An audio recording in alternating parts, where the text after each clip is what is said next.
दीपक जी मुंबई से। राधे राधे महाराज जी। राधे राधे महाराज जी, आपके चरणों में कोटि कोटि प्रणाम।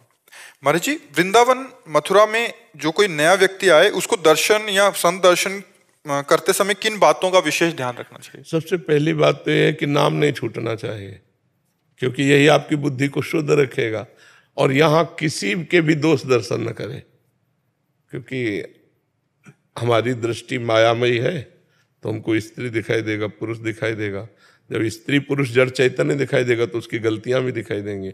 अगर हमें यहाँ किसी के दोष दिखाई दें तो हमें अपने अंदर ताप पैदा करना चाहिए कि बहुत निंदनीय हो, भगवान के धाम में भी आकर दोष दर्शन करते हो, और जो दोष देखा उस दोष का वर्णन तो कभी करे ही नहीं। अगर वर्णन कर दिया तो आपका आना बेकार हो जाएगा, आपके द्वारा अपराध बन जाएगा। वैष्णव धाम में किसी के भी दोष दर्शन न करना, और दोष दर्शन ना कहना, और दोष की बातें ना सुनना, ये हम सबसे पहला नियम ले। और दूसरी बात, धाम आदि में है जैसे हम आवे तो हमको जो गृहस्थी के भोग विलासिता है वो नहीं करने चाहिए। अब घर गृहस्थी में तो सब भोगते ही हो, जब धाम आए हो तो ब्रह्मचर्य से रहो, 6 दिन रहो, 2 दिन 4 दिन ब्रह्मचर्य से रहो, और अपने धन की कमाई का ही भोजन पावें, कहीं भी हलवा पूड़ी बटरा हो ना पावें। अगर अपने पास 100 रुपया है तो हम 10 रुपया के चना गुड़ लेके काम चला लेंगे, लेकिन हम हलवा पूड़ी दूसरे का नहीं पाएंगे, क्योंकि हम धाम आए हैं, हम पुण्य कमाने आए, पुण्य खोने नहीं आए। अपना भोजन धर्म के द्वारा कमाए हुए अर्थ से किसी का दोष दर्शन न करना, और निरंतर भगवान का नाम चिंतन करना, और हो सके अगर 3 दिन रुके तो 1 दिन उपवास करना, 1 दिन भूखा रह करके जल आदि के द्वारा या फल आदि के द्वारा प्राणों का पोषण करके, एक बार 24 घंटे में एक बार फल आदि का पोषण करके तीर्थ में 1 रात उपवास करें, 24 घंटे उपवास करें, और 1 भी मिनट खाली न जाने पावे। कभी भगवान नाम कीर्तन कर रहे हैं, कभी भगवान के दर्शन कर रहे हैं, कभी भगवान के चिंतन में है, क्योंकि धाम आए हैं ना, तो अब फुर्सत मिल गई, जितना समय मिला उतना भगवान का नाम। और यहाँ अगर हो सके तो आपको ऐसा लगता हो कि 10 रुपया हमारे पास है जो हम दान पुण्य कर सकते हैं, तो 10 रुपया के 1 किलो बाजरा, आधा किलो बाजरा जो भी मिलता हो ले लिया और पक्षियों में डाल दिया, तो कितने मतलब पक्षियों का पेट भर जाएगा। कुछ न कुछ परोपकार करना चाहिए, कुछ न कुछ दान पुण्य करना चाहिए। धाम में आकर के नहीं है तो हम किसी संत को कोई वस्तु दे देते हैं, कोई सेवा कर देते हैं, हम 1 किलो नमक ला के दे देते हैं कि सब लोग भंडारे में दाल में डाल देना, हम गरीब आदमी, हमारा इतना ही।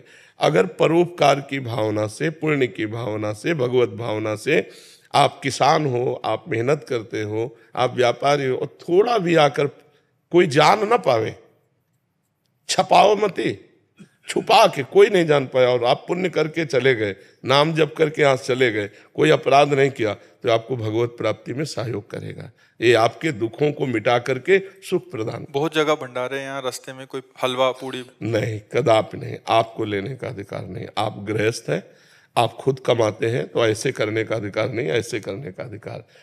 यदि आपको ऐसा लगता है कि हम पा लेते हैं तो निकालो 20 रुपया 50 रुपया उसके पास रखो, वहीं रख दो और छोड़ के चले आओ। अगर आपने पाया भरपेट तो आपको अंदाज होना चाहिए कि इतना 100 रुपया में मिलेगा, तो 100 रुपया निकाला, वहाँ रख दिया, चल दिया, ये बात तो हो जाएगी। दान मत लो, गृहस्थ हो, दान पुण्य विरक्तों के लिए, गृहस्थ के लिए नहीं। भगवान ने तुम्हें जो दिया है उसी से उतना निर्वाह करो। नमक चना रोटी खा के गुजारा करके चले जाओगे तो पुण्य एकत्रित कर लोगे, हलवा पूड़ी खा के जाओगे तो पुण्य यहीं दे के चले जाओगे। और संतों के दर्शन करने के समय किन बातों का ध्यान रखें? बस हमें अगर भगवत स्मरण चल रहा है तो हमारा दोष दर्शन होगा ही नहीं। अगर दोष दर्शन नहीं होगा और हमारे अंदर अहंकार नहीं, दैन्य भाव से आए जैसे भी दर्शन कर रहे हैं, तो एक एक कदम यज्ञ के समान होता है। हाँ, संत मिलन को चाहिए तज माया अभिमान, जीव जीव पग आगे बढ़े कोटिन यज्ञ समान, ऐसा वर्णन किया गया है। तो संत दरस जी में पातक टरे, दर्शन मात्र से पापों का नाश होता है।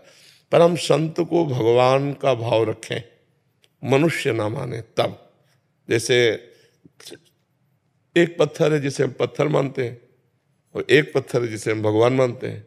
तो पत्थर मानने से हमें कोई लाभ नहीं मिला, लेकिन जब उसी को हमने भगवान माना, पाषाण मूर्ति को, तो हमारे भाव बनने लगे, हमें पुण्य मिलने लगा, हमारे लाभ मिलने लगा। एक मनुष्य है और मनुष्य रूप में एक संत है, उसे हम भगवान का दर्जा दें। सातों सम्मोह में जग देखा, मोते अधिक संत कर लेखा। भगवान कह रहे हैं ये मेरे भगवान के निज जन है, तो भगवान के स्वरूप है, तब दर्शन का हमें लाभ मिलेगा। कहीं कोई दोष दर्शन न हो, कहीं कहीं उनकी अवहेलना न हो जाए, शांत भाव से दर्शन क्या चले गए। ज़्यादा देर संतों के पास नहीं टिकना चाहिए, क्योंकि हमारी मलिन बुद्धि है, कोई न कोई मलिन दृश्य न देख ले, कोई न कोई मलिन संकल्प न कर ले, तो हमें अपने भाव बचाने के लिए सत्संग सुना और उसी का मनन किया, एकांत हो गए, तो हमें ज़्यादा अपराध बनने की संभावना नहीं रहेगी। नहीं तो मनुष्य शरीर है और संतों की ऐसी लीलाएं हैं कि हम समझ नहीं पाएंगे किस धरा से कौन सी बात कर रहे हैं, किस धरा से कौन सी चेष्टा कर रहे हैं। फिर हमें लगेगा कि यार ये तो ऐसे ही है, तो हमारा दोष दर्शन बन जाएगा। तो हम सत्संग सुने, एकांत में जब भजन करेंगे तो सबके प्रति भगवत भाव हो जाएगा। संत तो भगवान का स्वरूप है ही।